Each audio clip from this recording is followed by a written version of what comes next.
শেৱালি পাহিয়ে কোমল মিচিকি 1947 চনৰ 15 আগষ্টত আমাৰ দেশে স্বাধীনতা লাভ কৰিছিল 1947 চনৰ 15 জানুৱাৰীত অসমৰ তিনিচুকীয়া জিলাত এটি শিশুৱে জন্ম লাভ কৰিছিল ফুলেশ্বৰী গোহাঁইৰ গৰ্ভত আৰু সোণেশ্বৰ গোহাঁইৰ ঔৰসত পৃথিৱীলৈ অহা এই শিশুটিয়ে আছিল সংগীতজ্ঞ ৰাজেন গোহাঁই আহিলেহি শাৰদী পুৱাতে আহিলেহি শাৰদী পুৱাতে HMB আহিছিলে গুৱাহাটীত মানে টেম্পৰী ষ্টুডিঅ' এটা খুলি পেলাই তাত কিছু ৰেকৰ্ডিং কৰিব তেতিয়া সেইটো ৰেকৰ্ডিং ছেশ্যনৰ কাৰণে আকৌ আমাৰ কৈভাছক মাতিলে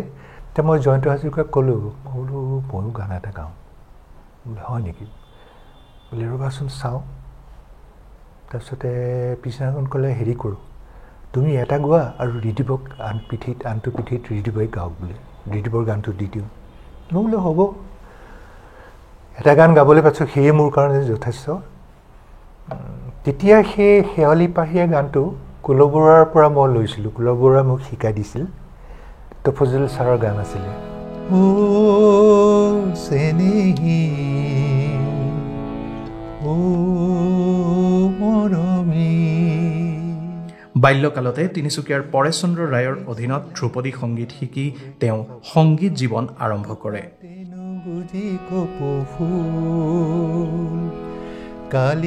ৰাজেন গোহাঁইৰ গানৰ যিটো নেকি মান সেইটোক আৰু মই কিবা এটা মন্তব্যৰে ক'ম তাৰ কোনো প্ৰয়োজন নাই ৰাজেনৰ সুৰ ৰাজেনৰ কণ্ঠ ৰাজেনৰ গায়কী গোৱাৰ শৈলীটো এইটো সকলোৱে ভাল পায় ডিব্ৰুগড়ৰ কানৈ কলেজত অধ্যয়ন কৰিবলৈ আহি ৰাজেন গোহাঁইয়ে লগ পাই বহুকেইজন প্ৰতিভাৱান শিল্পীক কলেজত গান গাবৰ কাৰণে এটা অ চেনেহী অ মৰমী কালি তুমি আহিছিলা নিশা মোৰে সপোনতে এইটো কলেজত মই লিখি সুৰ কৰি ৰাজেনক দিছিলোঁ কানৈ মহাবিদ্যালয়ত আমি ষ্টুডেণ্ট থাকোঁতে তেতিয়াহে ৰাজেনে গাইছিলে সৈয়দ ছাদুল্লাহ বিজু ফুকন ভৱেশ গোস্বামী হেমন্ত দত্ত আদিৰ সান্নিধ্যই তেখেতৰ জীৱনক এটা গতি দিয়ে এই বন্ধুসকলৰ সহযোগতেই গঢ়ি তোলে কুইভাৰ্ছ নামৰ এটা সংগীতৰ বেণ্ড কুইভাৰ্ছ বেণ্ডটো যেতিয়া আৰম্ভ হৈছে তাৰ আগৰ পৰাই মই মানে গানৰ প্ৰগ্ৰেম কৰোঁ বিভিন্ন ঠাইলৈ যাওঁ কানৈ মহাবিদ্যালয়ত একেলগে পঢ়িছিলোঁ আমি যে কুইভাৰ্ছ দলটো গঠন কৰিছিলোঁ তেতিয়াৰ পৰা ৰাজেনে গান গায় আৰু সুৰ কৰে কানৈ কলেজত কানৈ মহাবিদ্যালয়ত আমি পঢ়োঁতে তেতিয়া মঞ্চত গান গাইছে আৰু দুবাৰ নে তিনিবাৰ বেষ্ট ছিংগাৰ পাইছে যেতিয়া কলেজলৈ আহোঁ তাত এডমিশ্যন লওঁ সেই তেতিয়াৰ পৰাই মোৰ এই সংগীতৰ জীৱনটো বিশেষভাৱে মানে আৰম্ভ হৈছে কলেজত এডমিশ্যন লোৱাৰ পিছতে কলেজত গান গাবলৈ লওঁ তাৰপিছতে লাহেকৈ কলেজত পঢ়ি থাকোঁতেই সৈয়দ ছাদুল্লাহ হেমন্ত দত্ত বিজু ফুকন ভৱেশ গোস্বামী এইসকলক লগ পাওঁ ৰাজেন গোহাঁইয়ে অডিশ্যন পাছ কৰিলে গুৱাহাটীৰ পৰা আকাশবাণী ডিব্ৰুগড় নহয় তাত অডিশ্যন দিছে কণ্ঠ পৰীক্ষা গুৱাহাটীত দিছে আৰু গুৱাহাটীৰ পৰা পাছ কৰি গুৱাহাটীতে গান গায় তেতিয়া কিছুদিনৰ পিছত ইয়াত অৰিজিনেটিং ষ্টেচনো হ'ল তাৰপিছতে মোৰ খুব মন আৰু মোৰ লগৰখিনিও ইতিমধ্যে তাত মানে একম্পেনিষ্ট হিচাপে আৰু জইন কৰিছে এতিয়া ভাবিলোঁ মইনো কিয় জইন নকৰোঁ তাৰপিছতে ময়ো খবৰ কৰি পেলাই গম পালোঁ যে ইয়াত মিউজিক কম্প'জাৰৰ পোষ্ট ওলাব আৰু সেইকাৰণে মিউজিক কম্প'জাৰৰ কাৰণে এপ্ৰুভেলৰ কাৰণে পৰীক্ষাও দিলোঁ পাছো কৰিলোঁ কানৈ কলেজত শ্ৰেষ্ঠ গায়কৰ সন্মান লাভ আৰু কুইভাৰ্ছৰ যোগেদি গায়ক হিচাপে জনপ্ৰিয়তা লাভ কৰা ৰাজেন গোহাঁইয়ে 1971 চনত গুৱাহাটী অনাতাঁৰ কেন্দ্ৰৰ পৰা গায়ক হিচাপে স্বীকৃতি লাভ কৰে পাছত ডিব্ৰুগড় অনাতাঁৰ কেন্দ্ৰ প্ৰতিষ্ঠা হোৱাত 1975 চনত সুৰকাৰ হিচাপে কেন্দ্ৰটোত যোগদান কৰে ডিব্ৰুগড় অনাতাঁৰ কেন্দ্ৰৰ পৰাই 2007 চনত তেখেতে অৱসৰ গ্ৰহণ কৰে মই দলিৰ হতুৱাই এটা গান গাইছিলোঁ সেই গানটো আছিল গণেশ গগৈয়ে লিখা সেই গানটো মই মানে কৰি মোৰ নিজৰে ভাল লাগিছিল গানটো সুৰটো মানে ইমান ভাল লাগিল তে মই সেইটো ভাবিলোঁ মই বোলো এই গানটো অলপ টানো হৈছিল কিন্তু গানটো গণেশ গগৈ ৰচিত এটা গীত ৰেঘা দিব লাগে কিয় এই গীতটোৰ যিটো সুৰ এই সুৰটো বৰ সহজলভ্য বুলি মই নাভাবোঁ কেনেকৈ আপুনি এই সুৰটো ওলালে সেই বিষয়ে আমি নাজানো কিন্তু গীতটোৱে যিটো সুৰ দাবী কৰে যেন লাগে তেনেকুৱা এটি সুৰে এই গীতটোৱে পাই গ'ল তেওঁৰ যিবোৰ গান তেওঁৰ সাংঘাতিক ধৰণৰ উচ্চ হেৰিৰে কেতিয়াও নহয় তেওঁ খুব কোমল স্বৰেৰে কোমল বাদ্যযন্ত্ৰৰে তেওঁ কোমল ভাষাৰে কৰা গানবোৰ তেওঁ বেছি ভাল পায় তাৰ মাজতো কিন্তু সাংঘাতিক ধৰণৰ ডলি ঘোষ সাধ্যই গোৱা ৰেখা দিব লাগে যদি তেনেধৰণৰ যিবোৰ নেকি জটিল গানৰ সুৰ তেওঁ সেইটোও কৰিছে সকলোৱে গাব নোৱাৰে সেইটো গান তাত শাস্ত্ৰীয় সংগীতৰ ভিত্তিও আছে সাধাৰণ লোকসংগীতৰ ভিত্তিও আছে যেন গোটেই বস্তুখিনি তাত যেন একগোট হৈ সেই গানটো তেওঁ উলিয়াই দিবলৈ চেষ্টা কৰিছে ৰেনা আক্তাৰ হান্নান তেখেতৰ হয়তো এটা গান গাইছিলোঁ কুঁৱলীৰে ঢকা শীতৰে ৰাতি বুলি শান্তনা বৰুৱা লীনা বেজবৰুৱা তাৰপিছতে উমেশ গগৈ বৰজেন পাঠক এনেকৈ বহুতো আৰু বহুত শিল্পী আছে এতিয়া আৰু নাম ক'লে বহুতৰে ক'বগৈ লাগিব তাৰ ভিতৰতে আচলতে কিছু সংখ্যক গান এতিয়া দলিয়ে মোৰ আৰু এটা গান গাইছিলে সেইটো লিখিছিল হেমন্ত দত্তই আকাশৰ ৰংবোৰ হেঙুলীয়া হ'ল দিনৰ পোহৰবোৰ কিনি গুচি গ'ল এন্ধাৰ নামিল লাহে লাহে কাৰোবাৰ গীত এটি প্ৰযোজনা কৰিবলগীয়া হ'ল গান প্ৰথম বিচাৰিব লাগিব গান এটা লাগে মোক গানৰ কথা চিন্তা কৰি থাকোঁতে যদি হিৰেণক পাই গ'লোঁ মই বোলো হিৰেণ নেক্সট মোৰ প্ৰডাকশ্যন এটা আছে তুমি গান এটা লিখি দিয়াচোন সেই তেনেকৈ তাৰ পৰা ল'লোঁ আকৌ হয়তো কেতিয়াবা হিৰেণে ক'লে ৰাজেন মোৰ প্ৰডাকশ্যন এটা আছে গান এটা দিওঁ তুমি ছেকেণ্ড ছংটো তুমি সুৰ কৰি দিয়াচোন সেই তেনেকুৱা ধৰণৰ মানে দেখা দিয়া ক্ষণতে ডিব্ৰুগড় অনাতাঁৰ কেন্দ্ৰই ৰাজেন গোহাঁইৰ জীৱনত প্ৰভূত প্ৰভাৱ পেলায় সংগীতৰ বিভিন্ন পৰীক্ষা নিৰীক্ষা আৰম্ভ কৰে আৰু সৃষ্টি কৰে বহু অবিস্মৰণীয় গীতৰ ইয়াতেই তেওঁ সুৰকাৰ আৰু গায়ক হিচাপে এক সুকীয়া পৰিচয় গঢ়ি তোলে মোৰ কথা কিয়নো ফুটিল সিদিনা মোৰ বন্ধু সহকৰ্মী মই গান কেতিয়াবা হয়তো তেওঁৰ পকেটত গুজি দিছিলোঁ যে এইটো গাবা দেই কেতিয়াবা হয়তো তেওঁ সুৰ কৰিছে কেতিয়াবা ময়ো সুৰ কৰিছোঁ এনেকুৱা ৰেডিঅ'ৰ যিসকল গীতিকাৰ তেওঁলোকতো আকাশবাণীয়ে এপ্ৰুভ কৰা গীতিকাৰেই হয় কিন্তু তথাপিতো তাৰ মাজতো আমি যিখিনি গান আমি প্ৰডিউচ কৰিবলৈ লওঁ সেই গানখিনি কিন্তু আমি খুব ভালকৈ বাছি বাছি পেলাই লওঁ আমি ৰাজেনৰ গানবোৰ ডলি ঘোষ সাধ্যই যিকেইটা গান গাইছে আটাইকেইটাই হিট চং ৰেডিঅ'ৰ বুলি ক'লে ৰেডিঅ'ৰ এটা নিজস্ব এটা ধাৰা আছে আৰু আমি যিমান দূৰ পাৰোঁ আমি ময়ে হওক হিৰেণ গোহাঁয়ে হওক চৈয়দ চাদুলাই হওক বা যিখিনি পিছত কেজুৱেল কম্প'জাৰো আহিছে ৰেডিঅ'লৈ তেওঁলোকেও গান কৰে মাজে সময় আমি সদায় এটা কথা চাইছিলোঁ যে সেই ধাৰাটোৰ পৰা যাতে আমি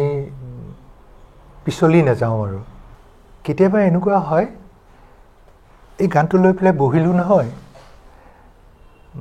খুব কম সময়ৰ ভিতৰতে এদিনতে হৈ যায় কিন্তু কেতিয়াবা এনেকুৱাও লাগে আজি কৰিলোঁ এটা গান ভাল লগা নাই এইটো গান এইটো সুৰ ঠিক হোৱা নাই থৈ দিলোঁ কাইলৈ কৰিম আকৌ নেক্সট ডে ট্ৰাই কৰিলোঁ নেক্সট ডে ট্ৰাই কৰিও নহ'ব কেতিয়াবা এসপ্তাহো লাগি যায়গৈ গানৰ সুৰ কৰোঁতে গীতিকাৰ হিচাপে মোৰ সহকৰ্মী হিৰেণ গোহাঁইক পালোঁ আকৌ গীটাৰিষ্ট হিচাপে চৈয়দ চাদুলা এৰেঞ্জাৰ হিচাপে চৈয়দ চাদুলা সুৰকাৰ হিচাপে চৈয়দ চাদুলাক পালোঁ গতিকে আমি সঁচাকৈ কেতিয়াবা কিবা এটা গান কৰিবলৈ বিশেষ অসুবিধা হোৱা নাছিলে যদি হিৰেণ গোহাঁই ক'লে যে ৰাজেন মোৰ গান এটা আছে তুমি সুৰ কৰি দিয়া ভালেই পাওঁ মোৰ সুবিধা এটা হয় কি চাদুলাখন তুমি গিটাৰখন লোৱাচোন সি লগত গিটাৰখন লৈ লয় গিটাৰখন লোৱাৰ লগে লগে মই যেতিয়া হাৰমনিয়ামটো লৈ ল'লোঁ কিবা এটা মানে বেছ পৰিৱেশ এটা সৃষ্টি হৈ যায় গতিকে সেই তেনেকৈ কৰোঁতে সুৰটো ভাল হৈ যায়গৈ এই তেনেকুৱা এটা সুবিধা নথকা নহয় সুবিধা আছিলে গায়ক হিচাপে ৰাজেন গোহাঁইৰ কণ্ঠ আছিল অত্যন্ত কোমল এই কোমলতাই তেওঁক গাবলৈ নিৰ্বাচিত কৰা গানবোৰক প্ৰাণ দিছিল কণ্ঠৰ এই কোমলতাই তেওঁক ৰাইজৰ কাষলৈ লৈ যোৱাত সহায় কৰিছিল কণ্ঠত এটা শব্দ প্ৰয়োগ কৰা হয় সাধাৰণতে কৰে মানুহে উদাত্ত কণ্ঠটো যদি আপুনি ভাগ ভাগ কৰি চায় তাত আপুনি দেখিব বলিষ্ঠ শব্দটো আকৌ আহি পৰে জোৰদাৰ যিটো বলিষ্ঠ কণ্ঠ সকলোৰে নাথাকে সোবাৰ অকণমান মোলায়েম ধৰণৰ কোমলতাটো বেছিকৈ প্ৰকাশ পোৱা কণ্ঠ যিটো কণ্ঠৰ মাজেদি কোমলতা প্ৰকাশ পায় মানে তাত উদাত্তটো আমি বিচাৰিলে তাত নহ'ব সেই শ্ৰেণীৰ গায়কো বেলেগ আছে কিন্তু এই কোমলতাৰ মাজেদি তেওঁৰ যিবিলাক প্ৰকাশ ৰাজেন গোহাঁই গীত গোৱাৰ যিবিলাক প্ৰকাশ সেই গানবিলাক প্ৰত্যেকটো গানেই মানুহে আঁকোৱালি লৈছে ৰাজেনৰ কণ্ঠটো জানাই আৰু চবেই ভাল পায় আৰু ৰাজেনৰ যিটো ৰেণ্ডিশ্যন যিটো গোৱাৰ শৈলীটো এইটো সঁচাকৈ মানে প্ৰশংসা কৰিবলগীয়া এটা ভইচ ৰাজেনৰ কণ্ঠৰ যিটো পৰিৱেশন ৰীতিৰ ফালৰ পৰাই এইটো কথা আমি বিচাৰ্য হ'ব কাৰণ এতিয়া ধৰি লওক আপুনি জ্যোতিষ ভট্টাচাৰ্যৰ নামটো যেতিয়া আনিছে সেইটো মই ক'ম যে জ্যোতিষ ভট্টাচাৰ্যও এজন এনেকুৱা হেৰি আছিলে যিজনেও কোমলতাৰ মাজেদি সুন্দৰ গীত পৰিৱেশন কৰি জনপ্ৰিয় হৈ পৰিলে কিন্তু এই কোমলতাখিনিৰ আপুনি কোৱাৰ দৰে যে ভাগ আছে মানুহ কোমলতাৰো ভাগ আছে গতিকে এই কোমলতাবিলাক ভাগ যেতিয়া আমি কৰিবলৈ যাওঁ তেতিয়া আমি দেখোঁ যে সকলো গান সকলো গীতিকাৰ সুৰকাৰৰ কাৰণে গায়কৰ কাৰণে প্ৰযোজ্য নহ'ব সেই গানবোৰৰ যিটো ভাৱলেখ সেই গানবোৰৰ যিটো তাৎপৰ্য সেই গানবোৰৰ যিটো দৰ্শন সেই সংগীত সেই কথাখিনি কণ্ঠৰ মাধ্যমেৰে প্ৰকাশ কৰিবলৈ সেই গানটো উপযুক্ত হয় নহয় সেইটো এটা চাব লাগিব অসমীয়া আধুনিক সংগীত জগতলৈ ডিব্ৰুগড় অনাতাঁৰ কেন্দ্ৰৰ যথেষ্ট অৰিহণা আছে আধুনিক সংগীতৰ পৰীক্ষা নিৰীক্ষাত 3জন ব্যক্তিয়ে নেতৃত্ব লৈছিল তেওঁলোক আছিল সৈয়দ সাদুল্লাহ ৰাজেন গোহাঁই আৰু হীৰেন গোহাঁই তিনিওজন প্ৰতিভাৱান ব্যক্তিয়ে সৃষ্টি কৰিছিল এটাৰ পাছত আন এটা স্মৰণীয় গীত মোৰ গান ৰাজেনে প্ৰায় 20টামান গান গাইছে এই বৰষা তুমি আহা না সমাধিত মোৰ জানো বেলি লহিয়া লেখা আৰম্ভ কৰি বৰষা তুমি আহা নাটো এটা জনপ্ৰিয়তাৰ শীৰ্ষবিন্দু পালেগৈ সেইটো কথা স্বীকাৰ কৰোঁ মই সেইটো তেওঁ প্ৰাণ ভৰি গোৱা গীত এটা আৰু তাত যিটো প্ৰকাশ গীতটোৰ যিটো প্ৰকাশ সেই প্ৰকাশখিনিত মানে তাৰ যিটো মাদকতা সেইটো অনস্বীকাৰ্য মধুৰ ব্যক্তিত্ব তেওঁৰ গানবোৰ তেওঁ নিজে গোৱা গানবোৰ বৰষা তুমি আহা না বুলি ক'লে ৰাজেন গোহাঁই যেন মানুহজনক আমি চিনি পাওঁ মানুহজনক যেন আমি আমাৰ সন্মুখত থিয় হৈ যায় যেনেকুৱা যেন লাগে সেই কোমল মনৰ মানুহজনে সেই গানবোৰত তেওঁ নিজকে যেন প্ৰস্ফুটিত কৰিবলৈ সদায় চেষ্টা কৰে মোৰ তেনেই লাগে ৰাজেন গোহাঁইৰ প্ৰতি মোৰ সঁচাকৈ গভীৰ শ্ৰদ্ধা আছে সুৰকাৰ হিচাপে গীত এটা নিৰ্বাচিত কৰা সময়ত কি কথা লক্ষ্য কৰিছিল বা গুৰুত্ব দিছিল ৰাজেন গোহাঁইয়ে গুণগত মান এটা ধৰি ৰাখিবলৈ কেনেকৈ চেষ্টা কৰিছিল প্ৰথম কথাটো লিৰিক্সটো তাৰমানে গীতৰ কথাখিনি সেইখিনি চাবই লাগিব হেমন্ত দত্ত মোৰ লগত আছিল তেওঁ ভাল গীতিকাৰ সৈয়দ সাদুল্লাহ মোৰ লগত আছিল এই দুইজনে কিন্তু মোক বহুতখিনি সহায় কৰিছিল মই কেতিয়াবা কোনোবা এটা গান ভুলক্ৰমে যদি বেলেগ ধৰণৰ গান এটা লওঁ সিহঁতে কিন্তু মানা কৰি দিয়ে ৰাজেন তই এইটো গান গাব নালাগে গান গোৱাৰ মেইন হৈছে কিন্তু উচ্চাৰণটো শব্দবিলাক যদি আমি ভুলকৈ উচ্চাৰণ কৰোঁ মানুহে খুব বেয়া পায় কৰে বাতৰুৱা কতে লগ পালা সুৰকাৰ আৰু গায়ক হিচাপে ৰাজেন গোহাঁইৰ গীতসমূহ আছিল জনপ্ৰিয় শেৱালি পাহিয়ে তোৰ হাতেৰে আঁকি দে বৰষা তুমি আহানা ফুল ফুলক ৰ'দৰে ফুল আকাশৰ ৰংবোৰ ৰেঘা দিব লাগে যদি ইত্যাদি অসংখ্য গীত আজিও জনপ্ৰিয় হৈ আছে। আজিৰ এই জনপ্ৰিয় ৰাজেন গোহাঁইজন সৃষ্টি হোৱাত সামাজিক সাংস্কৃতিক পৰিৱেশৰ কিমান প্ৰভাৱ আছে? না, ঘৰখনতো প্ৰভাৱ এটা থাকিবই লাগিব, কিন্তু আধুনিক গীতৰ কথা ক'লে মই দুজনৰ নাম ল'ম, এক জয়ন্ত হাজৰিকা, এক কুল বৰুৱা। এতিয়া ৰাজেনৰ সুৰবোৰ মই এইটোৱে ক'ব খুজিছোঁ যে হৃদয়স্পৰ্শী। আকাশৰ ৰংবোৰ প্ৰথম লাইনটোতেই কিবা লাগি যায়, নহয়নে? না না না ক'ৰবাত মনটো যেন কিবা হেৰি হৈ যায়, সেইটোৱে ছাকচেছফুল সুৰকাৰ। মুনিম ভূঞাই মাতি পেলাই মোক ক'লে, ৰাজেন, মোৰো গান লিখিবৰ ইচ্ছা, মই গান কেইটামান লিখি থৈছোঁ, তুমি সুৰ কৰি দিবা নেকি? মই বোলে ডেফিনেটলি কৰিম, কিয় নকৰিম, তুমি দিবাচোন এটা গান। বোলে মই তেনেকৈ নিদিওঁ, মই গান কেইটামান তোমাক দিওঁ, তুমি তাৰে এটা চিলেক্ট কৰি লোৱা বোলে, প্ৰথমতে এটাই কৰাচোন বাৰু তুমি বোলে। বোলে ঠিক আছে। তেতিয়া সেই কৰে বাটৰুৱা গানটো মই ল'লোঁ, সেইটো সুৰ কৰিলোঁ, সেইটো গালোঁ। আৰু সেইটো সময়তে চাদুলাকো মই কৈছিলোঁ যে চাদুলা তুমি আৰু এটা গান খুব ভাল লাগিছে, অলপ বেলেগ ধৰণৰ হ'ব, মুনিন ভূঞাৰ গান বোলো, কিহেনো পাইছিলে ঐ বুলি গান এটা আছে। এতিয়া বহুত আছে যে এনেকুৱা পাশ্চাত্য সংগীতৰ সুৰ বা বেলেগ ক'ৰবাৰ হিন্দী গানৰ সুৰ তাৰ আধাৰত কৰি দিলে, কিন্তু ৰাজেনৰ হ'ল অৰিজিনেল, অন্তৰৰ পৰা যিটো সুৰ ওলাইছে সেইটো সুৰেই তাত বহুৱাইছে সেই লিৰিক্সত। ৰাজেনৰ আনাৰ মই সেইটোৱেই পাৰ্থক্যটো পাওঁ। এতিয়া কোনোবা এটা গান আকাশৰ ৰংবোৰ, তুমি এতিয়া হিন্দী গান এটা বিচাৰি নোপোৱা। তেওঁ অন্তৰৰ নিভৃত কোণৰ পৰা তেওঁ এটা আন্তৰিকতাৰে স্নেহেৰে সুৰ দিয়া বুলি মই এটা অনুভৱ কৰোঁ। 1967 চনত কানৈ মহাবিদ্যালয়ৰ পৰা স্নাতক ডিগ্ৰী লাভ কৰা ৰাজেন গোহাঁইৰ জীৱন অতিবাহিত হৈছিল ডিব্ৰুগড় অনাতাঁৰ কেন্দ্ৰক কেন্দ্ৰ কৰিয়েই। ৰাজেন গোহাঁই হিচাপে যেতিয়া কলেজত নাম লগাইছিলোঁ তেতিয়া কিন্তু মোৰ কোনো দায়িত্ব নাছিলে। এই যে সংগীত জগতখনিত যে মই ইমান বছৰ পাৰ কৰিলোঁ, ইমানৰ গান শিকালোঁ, গান গোৱালোঁ, তাৰপিছত কিন্তু মোৰ দায়িত্বটো বাঢ়ি গ'ল। আকাশবাণী ডিব্ৰুগড় আৰম্ভ হ'ল, আৰম্ভ হওঁতে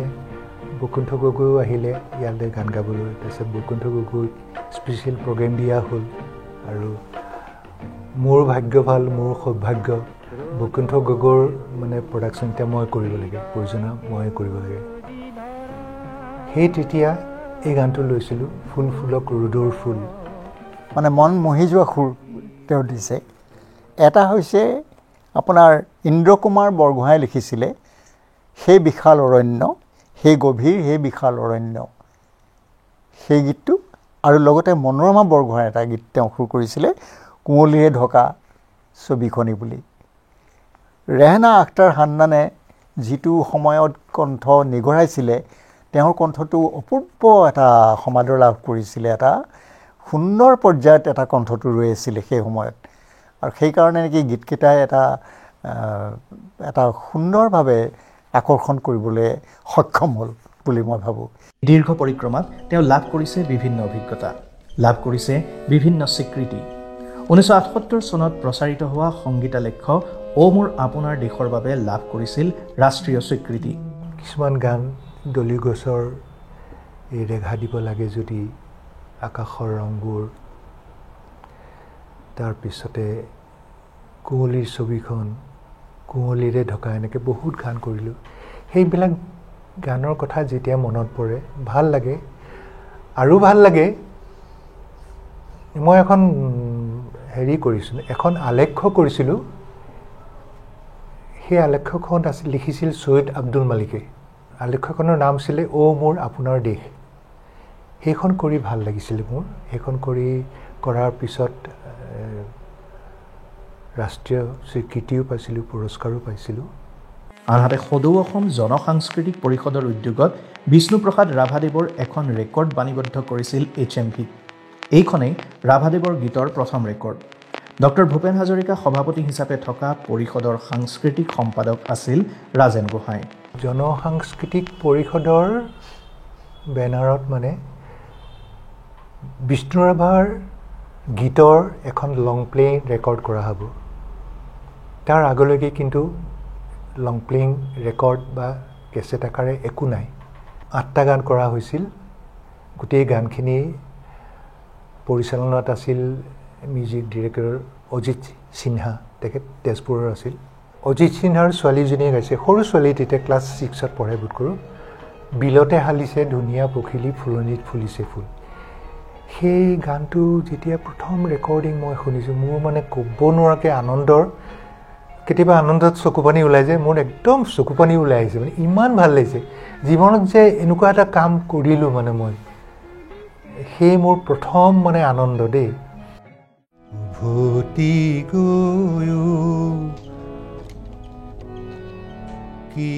অৱসৰী জীৱনত এতিয়া কিবা কথাত অনুশোচনা বা আক্ষেপ থাকি গৈছে নেকি ৰাজেন গোহাঁইৰ?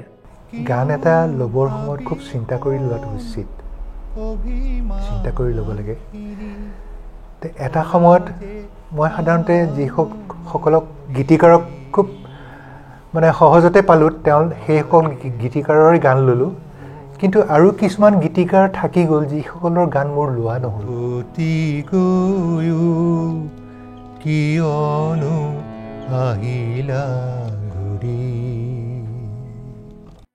নম্ৰ, ভদ্ৰ আৰু বিনয়ী ৰাজেন গোহাঁই। ব্যক্তিত্বৰ এই দিশটোৱে ৰাজেন গোহাঁইক গীতসমূহৰ দৰেই উজ্বলাই ৰাখিছে। তেখেতৰ জীৱনক দিছে এক অনন্য মাত্ৰা। ৰাজেনৰ গায়কীটো, ৰাজেনৰ কণ্ঠ, ৰাজেনৰ ব্যক্তিত্ব, ৰাজেনৰ পাৰফৰ্মেঞ্চ, এই গোটেইখিনি মিলিহে এজন গায়ক মানে স্বীকৃতিটো পায় সমাজত, ৰাইজৰ সি আৰামতো হৈ যায়। ৰাজেন গোহাঁই খুব মিষ্টভাষী আৰু সৰল মনৰ এগৰাকী ব্যক্তি, আৰু সেইকাৰণে তেওঁৰ ব্যক্তিত্বটো যেন তেওঁৰ গানত, তেওঁৰ সুৰত মানে প্ৰত্যেকটো ক্ষেত্ৰতে প্ৰস্ফুটিত হৈ থাকে। ৰাজেন গোহাঁই খুব চোবাৰ প্ৰকৃতিৰ এটা ল'ৰা আছিলে। তাৰমানে চোবাৰ মানে কি, মই ঠিক লাজকুৰীয়া বুলি মই ঠিক নকওঁ, কিন্তু বৰ ঠাণ্ডাভাৱে থাকি ভাল পায়। বেছি উচ্চ ভাষ্য কৰা তেনেকুৱা ব্যক্তি নাছিলে, আৰু কথা বতৰাবোৰো অতিপাত নম্ৰভাৱে, বিনম্ৰভাৱে তেওঁ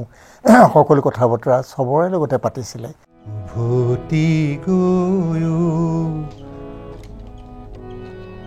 কিয়নো আহিলা